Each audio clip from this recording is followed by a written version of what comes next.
जय Hind and hello guys, स्वागत है आपका आपके अपने YouTube चैनल ज्ञानदेह होस्ट में। और इस वीडियो में मैं आपको बताने वाला हूं RRB NTPC graduate level and 12th level online form 2024 के बारे में, जहां पर आपको लेटेस्ट अपडेट के साथ में जानकारी दी जाएगी। मैं आपको बता दूं कि ये वीडियो मैं आपके लिए लेटेस्ट बना रहा हूं, जो कि है आपकी 15 अक्टूबर 2024 और आप यहां पर टाइम भी देख सकते हैं। कुछ कैंडिडेट कह रहे थे कि मैं बार बार इसके बारे में क्यों वीडियो बना रहा हूं, तो मैं आपको बता दूं कि मैं यहां पर जो भी प्रॉब्लम्स आ रही है उनके सॉल्यूशन के साथ में, लेटेस्ट अपडेट के साथ में आपको वीडियोस प्रोवाइड करा रहा हूं, ताकि आपसे फॉर्म भरने में कोई भी गलती ना हो। और अगर आप कोई गलती कर भी रहे हैं तो आप वीडियो को देख करके सही तरीके से फॉर्म को भरें, क्योंकि गाइज फिर आपको इसमें मौका क्या पता फिर कब मिले ना मिले, और अगर मौका मिले भी और उसके बाद आपकी अगर एज लिमिट ना रही तो फिर आप क्या करेंगे। इसलिए यहां पर आप मेरी वीडियो बनाने पर ना जाकर के अपने फॉर्म को कैसे भरना है सही तरीके से उसके ऊपर फोकस कीजिए, तो आपको ज़्यादा अच्छा लगेगा और आप आपके एग्जाम की तैयारी अच्छे से कर पाएंगे टेंशन फ्री होकर के कि हाँ मैंने फॉर्म को सही तरीके से भरा है। अब यहाँ पर मैं इसके बारे में पूरी जानकारी देने वाला हूँ। पहले मैं ग्रेजुएट का फॉर्म कैसे भरना है, अगर आप ग्रेजुएट लेवल पर भर रहे हैं तो वो बताऊंगा। फिर बाद में जो 12th लेवल पर अगर आप भरना चाहते हैं, अगर आप उसके लिए भी एलिजिबल है तो वो कैसे भरेंगे वो भी आपको यहाँ पर बता दिया जाएगा। दोनों लेवल पर आप अप्लाई कर सकते हैं और उसके लिए आपको अलग अलग से फीस पे करनी होगी। इसमें जो प्रॉब्लम आ रही है कि सब स्ट्रीम क्या भरना है, सबमिट नहीं हो रहा है, वो सब जानकारी भी आपको यहाँ पर अच्छे से क्लियर की जाएगी। इसलिए आपको वीडियो को पूरा देखना है। एंड अगर आपने अभी तक चैनल को सब्सक्राइब नहीं किया, चैनल सब्सक्राइब कर ले, क्योंकि यहाँ पर आपको समय समय पर इस वैकेंसी के बारे में तो अपडेट मिलेगी ही, साथ ही ऑल इंडिया लेवल पर जो अपडेट यहाँ पर दिए जाते हैं। और वीडियो को लाइक शेयर भी कर दीजिएगा, क्योंकि आपके लाइक करने से काफी सारा मोटिवेशन मिलता है। अब चलिए अगेन पॉइंट पर आते हैं। तो वीडियो के डिस्क्रिप्शन में मैंने आपको लिंक दिया है, ये लिंक आप ओपन करेंगे तो आपको जानने को मिलेगा कि टोटल 11,558 पोस्ट है, जिसमें आपकी 12th लेवल पर 3,445 वैकेंसी है और ग्रेजुएट लेवल पर 8,113 पोस्ट है। और यहाँ पर गाइज आपकी लास्ट डेट भी बढ़ा दी गई है। अगर आपको नहीं पता तो जान ले कि अभी आप यहाँ पर ग्रेजुएट लेवल पर जो अप्लाई कर सकते हैं वो आप 20 अक्टूबर 2024 तक कर सकते हैं। एंड जो आपका यहाँ पर अंडर ग्रेजुएट लेवल है यानी कि 12th लेवल है, इस पर आप 27 अक्टूबर 2024 तक फॉर्म को भर सकते हैं। फॉर्म के लिए एडिट की डेट भी दी गई है, ग्रेजुएट लेवल पर 23 से 30 अक्टूबर 2024 के बीच में और 12th लेवल पर 30 अक्टूबर से 6 नवंबर 2024 के बीच में। तो आप यहाँ पर एडिट तक जाने ही मत दीजिएगा, क्योंकि अगर आप एडिट तक जाएंगे तो फिर आपको एक्स्ट्रा 250 रुपये फी पे करनी होगी। इसलिए आप यहाँ पर पहले ही फॉर्म को अच्छे तरीके से भर ले, ताकि कोई गलती आपसे फॉर्म भरने में न हो। अब आप यहाँ पर क्या करेंगे, इंपॉर्टेंट लिंक के सेक्शन में आएंगे और अप्लाइंग ऑनलाइन लिंक ओपन करेंगे। आपके सामने आरआरबी की वेबसाइट आ जाएगी। यहाँ पर आने के बाद में अगर आपने इस वेबसाइट का इस्तेमाल करके 2024 के अंदर कोई फॉर्म भरा है, कोई भी फॉर्म 2024 में, तो आप यहां पर ऑलरेडी हैव एन अकाउंट के ऊपर क्लिक करके आपका रजिस्टर्ड मोबाइल नंबर और ईमेल एड्रेस डालेंगे, आपका पासवर्ड डालेंगे जो आपने बनाया था, और एक कैप्चा कोड डाल करके लॉगिन कर लेंगे। बाई चांस आपने अप्लाई किया इस वेबसाइट का इस्तेमाल करके, पर आप आपका जो पासवर्ड है वो भूल चुके हैं, तो आप फॉरगॉट पासवर्ड पर क्लिक करके आपका रजिस्टर्ड मोबाइल नंबर या ईमेल एड्रेस कोई एक यहाँ पर डालेंगे, आपका डेट ऑफ बर्थ जो आपने फॉर्म के अंदर भरा था वो डालेंगे, और कैप्चा कोड डाल करके जैसे ही प्रोसीड करेंगे तो आपको मैसेज के द्वारा आपका एक नया पासवर्ड सेंड कर दिया जाएगा, जिसका इस्तेमाल करके आप लॉगिन कर लेंगे। पर गाइस अगर आप फ्रेशर है, इस वेबसाइट का इस्तेमाल करके 2024 में आपने कोई भी फॉर्म नहीं भरा, तो आप यहां पर क्रिएट एन अकाउंट इसके ऊपर क्लिक करेंगे। और इसके ऊपर क्लिक करने के बाद प्लीज नोट करके आरआरबी या फिर रेलवे आपको यही कह रहा है कि अगर आपने ऑलरेडी किसी भी सीईएन जो कि रेलवे ने वैकेंसी जारी किया 2024 के अंदर आरआरबी में, तो अगर आपने उनमें से कोई भी फॉर्म भरा है तो आपका राशन हो रखा है, आप नया राशन मत कीजिए, उसी का इस्तेमाल करके लॉगिन कीजिए। पर गाइज क्योंकि आप फ्रेशर है इसलिए आप कहिए कि हाँ ओके, और अब मैं अपना जो नया राशन है वो करता हूं, तो आप यहां से ओके कर देंगे। इसके लिए सबसे पहले कंट्री ऑफ नेशनलिटी में आप इंडिया सेलेक्ट करेंगे। फिर पर्सनल इन्फॉर्मेशन में जो भी आपका नाम 10th के सर्टिफिकेट के अकॉर्डिंग है वो आपको यहाँ पर डालना है, उसको दोबारा से डाल करके आपको वेरीफाई कर देना है। अगर आपने 10वीं के बाद में आपका नाम बदला है तो यस करिए, नहीं तो आपको नो करना है। फिर जो भी आपकी डेट ऑफ बर्थ है वो आप यहाँ पर कैलेंडर के ऊपर क्लिक करके सिलेक्ट कर लेंगे, पहले ईयर, फिर यहाँ से आपका जो भी मंथ है वो, और उसके बाद में डे, एंड देन उसको दोबारा सेलेक्ट करके वेरीफाई कर लेंगे। फिर आपको आपका जेंडर सेलेक्ट करना है, उसको दोबारा सेलेक्ट करके वेरीफाई कर लेना है। फिर फादर नेम डालेंगे, फादर नेम को दोबारा डाल करके वेरीफाई कर लेंगे। उसके बाद मदर नेम डालना है, मदर नेम को दोबारा डाल करके वेरीफाई कर देना है। फिर आता है आपका आधार कार्ड का नंबर, तो आप आधार कार्ड नंबर डालिए और वेरीफाई यूजिंग आधार इसके ऊपर क्लिक कीजिए। अगर आपके पास आधार कार्ड नहीं है तो आप I do not have Aadhaar card इसके ऊपर क्लिक करके यहाँ पर I do not have Aadhaar card इसके ऊपर क्लिक कीजिएगा और फिर इनमें से कोई भी एक आईडी आपको सिलेक्ट कर लेनी है एंड देन उसका जो भी नंबर है वो यहाँ पर डालना है। इश्यूइंग अथॉरिटी बतानी है कि कौन सी अथॉरिटी के द्वारा आपका ये आईडी जारी हुआ है और कहाँ से जारी हुआ है, उस स्थान का नाम भी आपको देना होगा।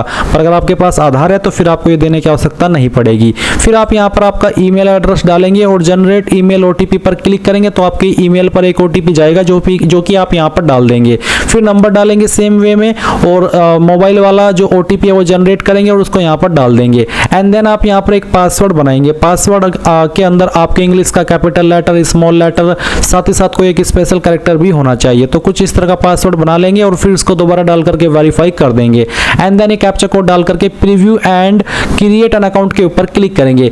इसके बाद आपने जो भी इंफॉर्मेशन आपने भरी रजिस्ट्रेशन के समय वो आएगी और आप जब आपको लगे कि यहाँ सभी जानकारी सही है तो आप उसको सबमिट कर देंगे। क्योंकि मेरा अकाउंट पहले से बना हुआ है इसलिए मैं यहाँ पर होम के ऊपर आकर के ऑलरेडी हैव एन अकाउंट के ऊपर क्लिक करके अपना रजिस्टर्ड नंबर और पासवर्ड यहाँ पर डालता हूँ और फिर कैप्चा कोड डालने के बाद में लॉगिन के ऊपर क्लिक करता हूँ और आपको भी ऐसा ही करना है। लॉगिन करने के बाद में गाइज आपके सामने कुछ ऐसा इंटरफेस आएगा। आप ऑनलाइन एप्लीकेशन के सेक्शन पर क्लिक करेंगे और मैं आपको बता दूं कि आपका अगर आपने डिजिलॉकर अकाउंट लिंक नहीं किया तो डिजिलॉकर अकाउंट भी लिंक कर लीजिए और आपका आधार कार्ड भी यहाँ पर वेरीफाई कर दीजिए। ये दोनों चीजें करना आपको अनिवार्य है। फिर यहाँ पर जो आपकी वैकेंसी आपको देखने को मिलेगी वो आप देख सकते हैं। ये है आपकी अंडर ग्रेजुएट यानी कि 12th लेवल की और नीचे है आपकी ग्रेजुएट लेवल की। तो आपको जिस रीजन में अप्लाई करना है, जिस आरआरबी के लिए अप्लाई करना है वो आप यहाँ पर सेलेक्ट कर लीजिए। उसके बाद में यहाँ पर टिक कीजिए। कुछ कैंडिडेट को ये प्रॉब्लम आ रही है जैसे कि वो यहाँ पर कोई आरआरबी सेलेक्ट कर दे तो फिर जब बाद में फाइनल सबमिट कर दे तो वहाँ पर आता है कि यू आर नॉट एलिजिबल। तो इसका मतलब है कि जिस आरआरबी में आप अप्लाई कर रहे हो उस आरआरबी में आप अप्लाई करने के लिए एलिजिबल नहीं है, तो आप किसी और आरआरबी से अप्लाई कर लीजिए। ऐसा नहीं है कि आप अप्लाई नहीं कर पाएंगे, आप अप्लाई जरूर कर पाएंगे। तो जैसे ही आप यहाँ पर आरआरबी सेलेक्ट करने के बाद इसके ऊपर टिक करेंगे तो आपको नेक्स्ट के ऊपर क्लिक करना है। अब गाइज यहाँ पर आपको एक बहुत ही स्पेशल जानकारी दी जा रही है जो कि आपकी टेक्स्ट बुक की तरफ से है। क्योंकि गाइज टेक्स्ट बुक आपके लिए सिलेक्शन सीजन सेल लेकर के आया है जो कि यहाँ पर ईयरली टेक्स्ट बुक आपको जो पास प्रो है वो सिर्फ 439 रुपए में मिल रहा है और इसमें भी अगर आप मेरे कोड GDH का इस्तेमाल करेंगे तो आपको तुरंत 12% की ऑफ मिलेगी। इसके अलावा टेक्स्ट बुक आपके लिए life time text book pass pro लेकर के आया है जो कि पहले 999 में मिलता था और अभी अगर आप इस सेल के तहत इसको लेंगे तो आपको 554 में मिलेगा। और इस 554 में भी जैसे कि मैंने कहा कि अगर आप मेरे कोड GDH का इस्तेमाल करेंगे तो आपको तुरंत और 12% की छूट मिल जाएगी। तो ऐसे ऑफर आपको बार बार नहीं मिलते हैं। अगर आपने इसको आज रात तक ले लिया तो अच्छी बात है, नहीं तो उसके बाद में फिर से आपके प्राइस इंक्रीज हो जाएंगे और फिर आपको ये पहले वाले प्राइस में ही मिलेगा। इसलिए इस ऑफर का लाभ उठाइए क्योंकि ये ऑफर आपको बार बार नहीं मिलते हैं। जाइए, इसको बाय करने का लिंक वीडियो के डिस्क्रिप्शन में दिया है और इसको बाय कर लीजिए। कोई सवाल हो, कोई डाउट हो इसको बाय करने में तो आप पूछ लीजिएगा। तो जाइए और बाय कर लीजिए, इसका अच्छे से लाभ उठाइए। अभी यहाँ पर आपकी जानकारी आएगी, कुछ जानकारी वही जो कि आपने अभी रजिस्ट्रेशन करते समय भरी और कुछ जानकारी आपको यहाँ पर भरनी है। जैसे कि मैरिटल स्टेटस क्या है, मैरिड अनमैरिड वो आप सिलेक्ट कर लेंगे। रिलीजन आपका क्या, हिंदू मुस्लिम जो भी है इनमें से वही आप सिलेक्ट कर लीजिएगा। फिर एक सवाल है कि do you wish to avail fee exemption, यानी कि जो छूट मिलती है फीस के अंदर जो कि SC ST को मिलती है, क्या आप वो लेना चाहते हैं। अगर आप नहीं लेना चाहते तो आप नो करेंगे और अगर आप लेना चाहते हैं तो आप यहाँ पर यस कर देंगे कि यहाँ जो छूट मिलती है फीस में वो मुझे चाहिए। इसके बाद मदर टंग यानी कि मातृभाषा आपकी कौन सी है, जो भी है वही आप सिलेक्ट कर लीजिएगा। फिर है choice of language for examination, यानी कि जो आपका एग्जाम होगा वो आप किस लैंग्वेज में देना चाहते हैं। जो भी लैंग्वेज आप सिलेक्ट कर लेंगे यहाँ पर, फिर उसी लैंग्वेज में आपको पेपर देना होगा। आपको बाद में इसको एडिट करने का मौका भी नहीं मिलेगा। यानी कि अगर आप चाहे कि जब फॉर्म का सारा प्रोसेस कंप्लीट हो जाए और फिर आप कहे कि यार मुझे तो किसी और लैंग्वेज में पेपर देना है, तो वो पॉसिबल नहीं है। इसलिए अच्छे से सोच समझकर अपनी पेपर की लैंग्वेज सेलेक्ट करनी है। फिर है permanent visible mark of identification, आपकी बॉडी के ऊपर वो निशान जिससे आपकी बॉडी की पहचान होती है। तो ये निशान आपकी बॉडी के ऊपर कहीं पर भी हो सकता है, आप उस निशान के बारे में यहाँ पर लिख दीजिएगा। अगर कोई ऐसा मार्क आपकी बॉडी के ऊपर नहीं है परमानेंट तो आप नो मार्क लिख दीजिए। फिर सेकंड मार्क, अगर आपकी बॉडी के ऊपर एक से ज़्यादा मार्क है तो आप सेकंड मार्क के बारे में लिखेंगे, नहीं तो आप इसमें नो मार्क लिख सकते हैं। अब आपके सामने यहाँ पर कम्युनिटी डिटेल्स आती है, इनकी कास्ट डिटेल्स की जानकारी। तो आप सबसे पहले आपकी कम्युनिटी सेलेक्ट करेंगे कि आप जनरल है, SC ST है, OBC है या फिर EWS है, जो भी है वो आपको सिलेक्ट कर लेना है। मैं इस फॉर्म को डेमो के लिए भरा हूँ तो मैंने वैसे ही रैंडमली यहाँ पर ऐसे सिलेक्ट किया, नहीं तो मैं जो मेरी कैटेगरी है वो ओरिजिनल वो OBC है। पर जैसे कि मैंने कहा कि मैं इस फॉर्म को डेमो के लिए भरा हूँ तो मैं यहाँ पर दिखा रहा हूँ कि कैसे आपको भरनी है। तो जैसे कि मैंने SC सेलेक्ट किया तो आपके सामने इस तरह के ऑप्शन आएंगे जहाँ पर आपको आपकी कास्ट का नाम भी एंटर करना है। फिर जो आपका कास्ट सर्टिफिकेट नंबर है वो आपको देना है। इसमें कुछ कैंडिडेट का सवाल ये रहता है कि सर कास्ट सर्टिफिकेट सेंट्रल का होना चाहिए या फिर स्टेट का। तो ये कास्ट सर्टिफिकेट आपका सेंट्रल का होना चाहिए क्योंकि ये सेंट्रल गवर्नमेंट की जॉब है। फिर कौन सी अथॉरिटी ने आपका सर्टिफिकेट जारी किया है, इनमें से कौन से पोस्ट के अधिकारी ने आपका सर्टिफिकेट इशू किया है वो आपको सिलेक्ट करना है। आपको जो आपका सर्टिफिकेट है वो चेक करना है और जहां पर मोहर लगी हुई होती है, जहां पर साइन हुए हुए होते हैं, वहीं पर आपको देखने को मिलेगा कि कौन से पोस्ट के अधिकारी ने जारी किया है। अगर आपका सर्टिफिकेट तहसीलदार या नायब तहसीलदार के द्वारा जारी हुआ है तो आप तालुका मजिस्ट्रेट सेलेक्ट कर सकते हैं। इसके बाद कौन सी स्टेट के द्वारा जारी हुआ है वो स्टेट आप सिलेक्ट करेंगे, कौन सी डेट में जारी हुआ है वो डेट सेलेक्ट कर लेंगे। फिर यहाँ पर जो फ्री रेल ट्रेवल पास मिलता है क्या आप वो लेना चाहते हैं, अगर हाँ तो यस, नहीं तो आप नो करेंगे। उसके बाद में जो आपका नियरेस्ट रेलवे स्टेशन है वो कौन सा है वो आप यहाँ पर लिख देंगे। साथ ही साथ आप कास्ट सर्टिफिकेट अपलोड भी करेंगे जिसका फॉर्मेट PDF का होना चाहिए। अगर वो इमेज में है तो आप गूगल के अंदर आएंगे और आपको इमेज टू PDF सर्च करना है, पहले वाली वेबसाइट ओपन करनी है, सिलेक्ट JPG इमेज के ऊपर क्लिक करके जो आपका कास्ट सर्टिफिकेट है वो सिलेक्ट कर लेना है, कन्वर्ट टू PDF करना है। तो आपकी जो फाइल है वो PDF के अंदर बन जाएगी और उसको आपको डाउनलोड कर लेना है। डाउनलोड करने के बाद में अपलोड डॉक्यूमेंट पर आकर के उस फाइल को यहाँ पर सिलेक्ट करके आपको अपलोड कर देना है। इसके बाद गाइज यहाँ पर आती है आपके पोस्टल एड्रेस की जानकारी। एक तरफ है आपका परजेंट एड्रेस और दूसरी तरफ है परमानेंट एड्रेस। तो जो भी आपका परजेंट एड्रेस है जहाँ पर आप करंट में रह रहे हैं वो एड्रेस आप यहाँ पर सिलेक्ट करेंगे। पहले स्टेट, फिर आपकी डिस्ट्रिक्ट, फिर आपका जो एड्रेस है वो आप एड्रेस के सेक्शन में लिखेंगे। फिर आपका विलेज, टाउन, सिटी, इनमें से क्या है वही एक चीज़ आप यहाँ पर भर दे और अपना पिन कोड डाल दे। अगर सिंपल लैंग्वेज में कहूँ तो आप यहाँ पर इन 3 लाइन के अंदर आपका जो एड्रेस है वो पूरा एडजस्ट कर देंगे। अब अगर आपका परजेंट और परमानेंट एड्रेस सेम है, अलग अलग नहीं है, तो आप यहाँ पर इस बॉक्स के ऊपर टिक कर दीजिएगा। अगर अलग अलग है तो अनटिक करके अलग से भर सकते हैं। फिर आप सेव एंड नेक्स्ट इसके ऊपर क्लिक करेंगे। नाउ गाइज यहाँ पर आपको कुछ सवालों के आंसर करने हैं, जैसे कि क्या आप एक्स सर्विसमैन है, अगर हाँ तो यस, नहीं तो आप नो करेंगे। क्या आप विकलांग है, अगर हाँ तो यस, नहीं तो यहाँ पर भी आपको नो कर देना है। उसके बाद में जो एक ये रूल है इसके अकॉर्डिंग क्या आपको लिखने में दिक्कत है, आपको एक स्क्राइब चाहिए, अगर हाँ तो यस, नहीं तो आप नो करेंगे। उसके बाद क्या आप इकोनॉमिकली बैकवर्ड क्लास से आते हैं, EBC सर्टिफिकेट होल्डर है, अगर हाँ तो यस, नहीं तो यहाँ पर भी आपको नो कर देना है। फिर क्या आप रेलवे के एक सर्विंग एम्प्लॉय है जो करंट में रेलवे के अंदर काम कर रहा हो, अगर हाँ तो यस, नहीं तो आप नो करेंगे। उसके बाद में यहाँ पर है name of current department organization. अगर आप यहाँ पर करंट में किसी डिपार्टमेंट में जॉब करते हैं जैसे कि सेंट्रल गवर्नमेंट, स्टेट गवर्नमेंट या फिर पब्लिक सेक्टर अंडरटेकिंग, तो आप सिलेक्ट कर ले।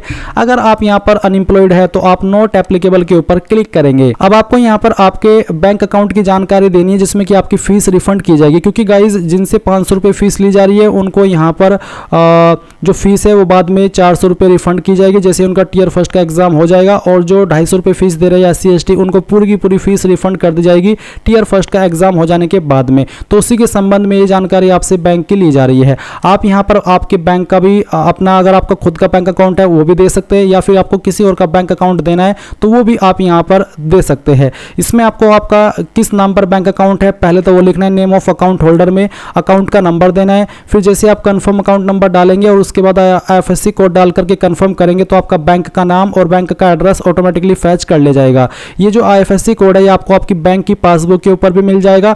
और अगर आप गूगल के अंदर सर्च करेंगे अपने बैंक का नाम लिख करके और वो बैंक जहां पर है उस सिटी का नाम लिख करके और फिर बाद में IFSC कोड, तो वहां से भी आप इसको ऑनलाइन वे में निकाल सकते हैं। तो इस तरह से आप यहाँ पर जानकारी भरेंगे और सेव कर देंगे एंड देन नेक्स्ट के ऊपर क्लिक करेंगे। अब आपको यहाँ पर क्वालिफिकेशन की जानकारी भरनी है। मेरी जानकारी पहले से भरी हुई है इसलिए मैं इसी जानकारी को एडिट करके आपको दिखा रहा हूँ। तो यहाँ पर मैं 10th की इन्फॉर्मेशन बताता हूँ कि कैसे भरनी है। पहले आप आपकी स्टेट सेलेक्ट करेंगे जहाँ से आपने 10th की है, फिर डिस्ट्रिक्ट सेलेक्ट करेंगे जहाँ से आपने आपकी जो 10वीं की है, फिर आपका बोर्ड का नाम क्या है वो बोर्ड का नाम आप खुद से यहाँ पर लिखेंगे। किस डेट में आपका रिजल्ट डिक्लेयर हुआ था वो डेट आप सिलेक्ट कर लेंगे। अगर आपको एग्जैक्ट डेट मालूम नहीं है तो जो आपकी मार्कशीट के ऊपर डेट लिखी हुई है मार्कशीट जारी होने की वो डेट आप यहाँ पर लिख दीजिएगा। रोल नंबर 10th का क्या था वो यहाँ पर डाल दीजिएगा। फिर आपको यहाँ पर आपका जो मैट्रिकुलेशन का सर्टिफिकेट है वो भी अपलोड करना है। अगर आपकी मार्कशीट और सर्टिफिकेट अलग अलग है तो आप यहाँ पर दोनों को मर्ज करके PDF के रूप में अपलोड कर दीजिएगा तो वो यहाँ पर अपलोड हो जाएगी। उसके बाद आप यहाँ पर आपकी आपकी जो 12वीं अगर आपने 12वीं की है और उसका ऑप्शन यहाँ पर दिया जा रहा है तो आप उसकी जानकारी भर सकते हैं। नहीं तो गाइज सिंपली आपको यहाँ पर आपकी जो डिग्री है उसकी जानकारी भरनी है, जो कि आप देख सकते हैं कि मैंने ऑलरेडी भर करके रखी है। मैं इसी को एडिट करके आपको दिखा रहा हूँ। तो आप क्वालिफिकेशन के सेक्शन में बैचलर डिग्री सेलेक्ट करेंगे, फिर डिसिप्लिन में यहाँ पर बैचलर डिग्री, उसके बाद में सब स्ट्रीम। अगर आपकी क्वालिफिकेशन के ऊपर सब स्ट्रीम एप्लीकेबल हो रहा है, यानी कि जैसे कि आपने बीटेक की हो या फिर कोई ऐसी क्वालिफिकेशन की हो जिसमें कि डिसिप्लिन एप्लीकेबल होता हो, तो आप उस स्ट्रीम के बारे में लिखेंगे कि आपका सब स्ट्रीम क्या है। अगर नहीं हो रहा है एप्लीकेबल तो आप NA यानी कि नॉट एप्लीकेबल लिख देंगे। उसके बाद आपकी स्टेट बताएंगे, कहाँ से आपने की है, डिस्ट्रिक्ट बताएंगे, आपके कॉलेज या यूनिवर्सिटी का नाम देंगे, कौन सी डेट में आपका रिजल्ट डिक्लेयर हुआ था वो डेट आप सिलेक्ट कर लेंगे। फिर पूछे कि क्या आपको टाइपिंग प्रोफिशिएंसी आती है इंग्लिश या हिंदी की कंप्यूटर पर, अगर हाँ तो यस, नहीं तो आप नो कर सकते हैं। उसके बाद आप इस जानकारी को भी सेव कर देंगे। एंड गाइज अगर आप अंडर ग्रेजुएट लेवल पर अप्लाई कर रहे हैं 12वीं लेवल पर, तो फिर आप यहाँ पर 12वीं की इन्फॉर्मेशन सेम तरीके से दे देंगे और कोई एक्स्ट्रा जानकारी आपको भरने की आवश्यकता नहीं है। जो जानकारी अभी आप ग्रेजुएट लेवल पर अप्लाई करने के लिए भर रहे हैं सेम जानकारी आपको 12th लेवल पर अप्लाई करने पर देनी है। बस उसमें आपको 12वीं की जानकारी ऐड करनी होगी, इसके अलावा कुछ और ऐड करने की आपको आवश्यकता नहीं पड़ेगी। तो अब आप यहाँ से इसको नेक्स्ट कर दीजिए। यहाँ पर गाइज आपका फोटो एंड साइन आएगा, तो मेरा फोटो एंड साइन पहले से अपलोड है, इसी तरह का फोटो साइन आपको अपलोड करना है। एंड क्या क्या चीज़ें आपको ध्यान में रखनी है वो आपको यहाँ पर बताया है। मैं आपको बता दूं कि ऑलरेडी फोटो एंड साइन कैसे अपलोड करना है, क्या चीज़ों का ध्यान रखना है, उसके लिए एक मैंने अलग से वीडियो बनाई हुई है। तो आप एक बार इस वीडियो को वॉच कर लीजिएगा, इसमें आपको पता चलेगा कि कौन सी वेबसाइट का इस्तेमाल करके आपको बनाना है, चाहे आप फॉर्म मोबाइल से भर रहे हैं या फिर कंप्यूटर से, और फिर आपका साइज कितना रखना है, ज़्यादा हो जाए तो कम कैसे करना है, कम हो जाए तो ज़्यादा कैसा करना है, उसकी पूरी इन्फॉर्मेशन इस वीडियो में मिलेगी। तो एक बार इस वीडियो को अच्छे से वॉच कर लीजिएगा, आपको फोटो साइन को लेकर के कोई भी डाउट नहीं रहेगा और आपका फोटो साइन रिजेक्ट भी नहीं होगा। तो दिए गए इंस्ट्रक्शंस के अकॉर्डिंग वीडियो को वॉच करना है और फिर यहाँ पर आपका जो फोटो साइन है वो अपलोड करना है। एंड उसके बाद आप नेक्स्ट के ऊपर क्लिक करेंगे। नाउ गाइज यहाँ पर आपको प्रेफरेंसेस देनी है, तो यहाँ पर पहली चॉइस आपको जिसको भी देनी है उसी के ऊपर आपको सबसे पहले क्लिक करना है, फिर सेकंड प्रेफरेंस, फिर थर्ड, फिर फोर्थ, फिर फिफ्थ और इस तरह से सिक्स्थ। तो ये आप प्रेफरेंसेस दे देंगे। एंड देन नीचे की तरफ आएंगे, पैलेस यानी कि कहाँ से आप फॉर्म को भर रहे हैं उस पैलेस का नाम आपको यहाँ पर एंटर करना है। एंड देन गाइज आप यहाँ पर प्रीव्यू एप्लीकेशन यानी कि जो भी जानकारी आपने भरी है उसको चेक करेंगे। प्रीव्यू एप्लीकेशन के ऊपर क्लिक करने के बाद में गाइज यहाँ पर आपको I have rechecked the above details and found correct, इसके ऊपर टिक करना है एंड देन सबमिट करना है। सबमिट करने के बाद ये आपके पास आखिरी ऑप्शन है, क्योंकि अगर आपने एक बार यहाँ पर सबमिट कर दिया तो फिर फीस भी पे करनी होगी और जब एडिट का ऑप्शन आएगा तभी जाकर के आप इसमें एडिट कर सकते हैं और उसके लिए आपको फिर अलग से 250 रुपये फी पे करनी होगी और वो आपको रिफंड भी नहीं होगी। इसलिए अगर अभी भी कोई लगता है कि जानकारी गलत है तो कैंसिल करके दोबारा से जानकारी को चेक करके आपको यहाँ पर सबमिट करना है एंड उसके बाद आपको फीस जमा करना है। जैसे ही फीस जमा कर देंगे और वो अपडेट हो जाएगी तभी जाकर के आप अपने एप्लीकेशन फॉर्म का फाइनल प्रिंट आउट ले पाएंगे। अगर कोई एरर आता है फाइनल प्रिंट आउट लेने में, फाइनल सबमिट करने में, तो आपको रात में 1 से 2 बजे के बीच में या 3 बजे के बीच में जितना भी लेट हो सके उस समय में जाकर के फॉर्म को भरना है या फाइनल सबमिट करना है, क्योंकि उस वक्त वेबसाइट का सर्वर अच्छा चलता है, ट्रैफिक बहुत ही कम होता है और कोई बिना एरर के आप अपना फॉर्म कंप्लीट कर पाते हैं। तो गाइज इस तरह से आप ये फॉर्म भरेंगे। एंड अगर आपने 12वीं जो ग्रेजुएट लेवल है ये अप्लाई करने के बाद में 12th लेवल पर भी अप्लाई करना है तो आप यहाँ पर सेकंड ऑप्शन पर आएंगे और फिर यहाँ पर आप नेक्स्ट के ऊपर क्लिक करके सेम जानकारी आपको सेव एंड नेक्स्ट करते जाना है, क्योंकि जानकारी आपकी ऑलरेडी सेव हो चुकी है। बस आपको क्वालिफिकेशन के सेक्शन में अगर आपने 12वीं की जानकारी ऐड नहीं की है वो करनी है, 12वीं की जानकारी ऐड, बाकी सभी जानकारी आपकी ऑलरेडी अवेलेबल मिलेगी। आपको सेव एंड नेक्स्ट करते जाना है और अपना फॉर्म फाइनल सबमिट कर देना है। तो इस तरह से आप दोनों लेवल पर फॉर्म को भर सकते हैं अगर आप उस पर अप्लाई करने के लिए एलिजिबल है। सो ये थी जानकारी, आई होप आपको पसंद आई होगी। थैंक्स फॉर वॉचिंग, जय हिंद।